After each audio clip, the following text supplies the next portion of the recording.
Hi guys, Iron Cameraman here. Did you notice that already for 7 months we have not seen G-man, Astro UFO, and Juggernaut in any scene at all? For a whole year and 4 months, we haven't been shown Cameraman Titan. The same amount of time Speakerman Titan has also been absent. And Astro Scorpion has not appeared for a year and 5 months. Lately, out of the major and popular characters, we have basically only seen TV Man-Titan, Duchess, Semi-Titan, and the Carrier. And this is exactly why expectations for the last part of episode 79 are simply skyrocketing, because we are waiting for the return of almost all the heroes that we have already started to miss. By the way, it is ironic that even though TV Man Titan is the one we have seen most often among Titans recently, now because of his infection, we are also waiting for him to take control of his body again, in at least some form. I will mention this again later, but overall today I have for you several interesting theories that I want to check for plausibility. Be sure to like and subscribe if you are also waiting for the return of your favorites as soon as possible. And here we go. Let's start with the next upgrade of G-man, which, according to many, might be legs. There are 2 arguments in favor of this theory. The first, the blueprint at the captured skibidi base. On it, legs are clearly visible. Since arms as a field upgrade were only installed on G-man 3 episodes later, it is logical to assume that legs at this point are under development and will be installed once they are ready. The second argument, Boom's leak folder in which there was an image of Juggernaut with legs. That is not his upgrade, because the frame belongs to episode 77, in which he appeared without any legs. And also their style does not match him at all, which is clear when compared with his arms, across the entire surface of which we can see red lighting, unlike the legs. So who else could they belong to, if not G-man? So then, are legs guaranteed to appear? Not everything is that simple. Let us begin with the blueprint, namely the fact that this is a blueprint of G-man's old mech, not the new one, since it differs from the actual upgrade. The blueprint does not show gravity guns on the wrists, and instead of hands, there are claws. This blueprint was used as the basis for the new mech,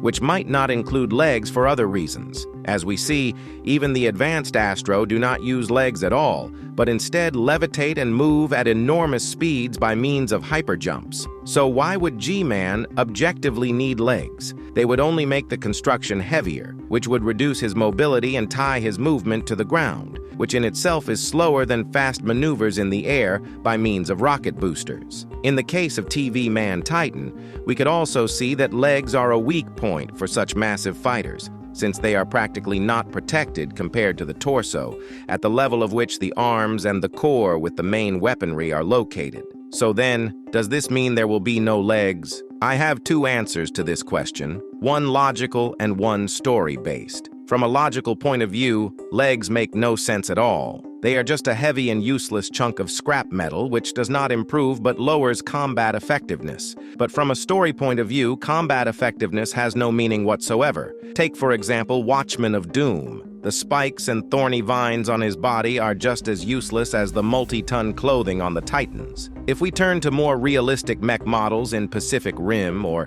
Evangelion, we will not find such purely decorative elements, since all of that would weigh tons at such scale. However, in Skibidi Toilet, character design always comes first, as practice shows. I am certain that G-man will receive legs for the same reason Mafiosi or Duchess have them. It is symbolic power, just a cooler appearance. And as the boss of the Skibidi Toilets, G-man is supposed to look cool. Now let's move to the analysis of another theory. Could the Skibidi Toilets use parasites against the Astro the same way they already did with the agents? We already have enough examples of similar takeovers.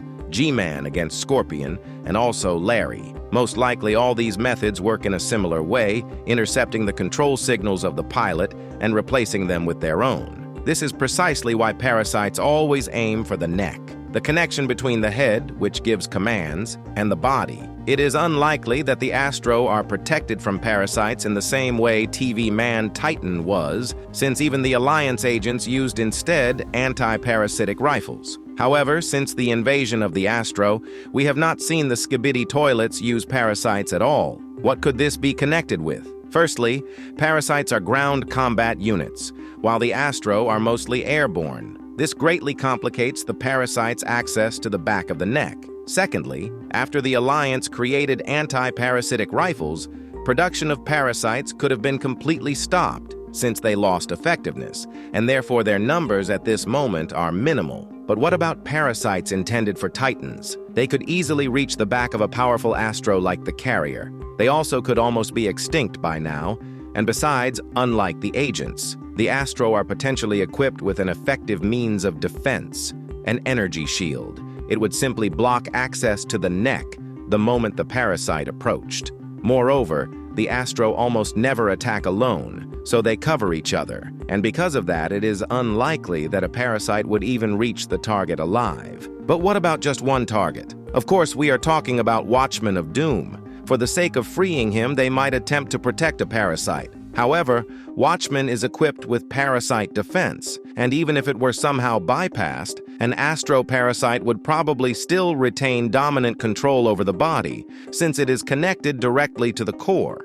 The next theory I have already analyzed, but after the release of the second part, I have to do it again, because supporters of the theory about the kinship between Duchess and G-man received a new argument: their similarity in the so-called locks in. Undoubtedly, the resemblance is obvious. The problem is that by itself it means nothing. Why? Let us transfer this logic to similar examples. Camerawoman copies Plungerman, so she must be his daughter. Plungerman and Dark Speakerman copy the Titans, so they are their sons. Cameramen copy each other, so that means they are all relatives. By the same logic, Agentess is the daughter of Secret Agent. I also remind you that we do not observe in Duchess any signs of suffering mentioned by G-man. And no, the perfectly symmetrical and neat marks on her face are not scars, but tattoos. We also have no logical explanation as to why G-man's daughter is in a higher rank than her own father, the former commander, who is much older than her and still was not honored with the title of Duke. Thus, this theory remains far-fetched and is not confirmed in practice. One detail in Watchmen of Doom caused a lot of misunderstanding: the parasite on his chest, namely the possibility of removing it. The confusion was caused by the infection scene, with its extremely specific penetration into his core. Why? The thing is, all of that was one big, and as I thought, obvious joke. Does Boom's name for the parasite not bother you? If not, then let me remind you of troll leaks of the same kind. There are two arguments in favor of the parasite being removable. The first, logical. If it cannot be removed, then why does it still have claws on its body even after the upgrade of Watchmen of Doom? That is an enormous extra mass, which they would have simply gotten rid of if the claws no longer continued to serve their one obvious function, to keep holding the parasite on the Titan's body. The second argument, story-based. If the parasite cannot be removed, then Watchmen of Doom simply will never be freed. We have already seen exactly the same thing in the example of Speakerman Titan, whose parasite also remained unprotected solely so that later it could be removed. This is a plot convention, which could of course be justified. For example, the parasite truly could not be removed, but its energy polarity could be switched to another, or back to purple, thus returning to the Titan control over his own body. Another question people often ask me: why does Watchmen of Doom's red radiation now pass through the same protective lenses that earlier shielded against it? There are two possible answers. The first, an increase in power. Sunglasses will protect you from the sun,